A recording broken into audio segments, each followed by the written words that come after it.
I'm walking, I'm looking, I'm seeing, and yet I'm not believing it. Considering that we're only 8 minutes from downtown Phoenix, Oh, wow. it's amazing that we're a little bit cooler. We have this environment that the rest of the valley doesn't necessarily enjoy like we do here. The fact that we can grow abundantly for 10 months of the year is a shock to a lot of people.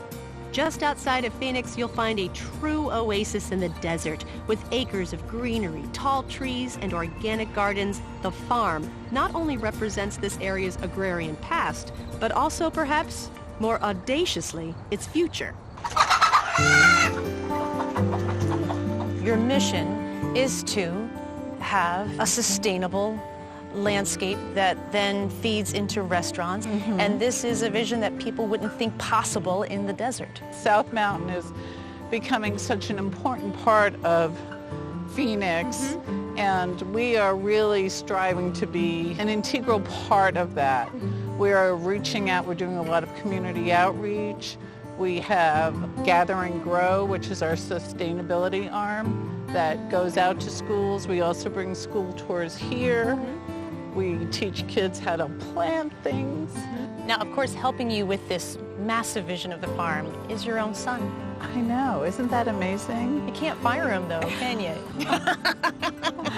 He is such an artist with food. Sometimes you just have to be in awe of that. He does an amazing job, and I'm very, very proud of him. Yep, I am.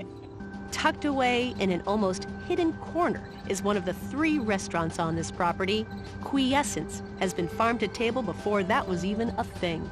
It is just explosive in its beauty. Absolutely. And yet, as the chef, I would think you would feel a little intimidated by people's expectations of continuing that beauty onto the plate, which you do. This is exquisite. I mean, just, it's beautiful. Thank you so much. It's about the synergy. It's not just one person's ideas. I like to kind of group everybody together and see what we can come up with. I'm just going to dig in. So Absolutely. This is farfalle. Yeah, that's farfalle right there. So we make that in-house, and you have a fairy tale pumpkin in there and a little house-cured pancetta and some goat cheese as well. So the fairy tale pumpkins are growing on the property. They're absolutely fantastic. It's a great representation of what's going on the property right now. We don't set the stage for the menus. We set the stage for the garden, and the menu follows that lead.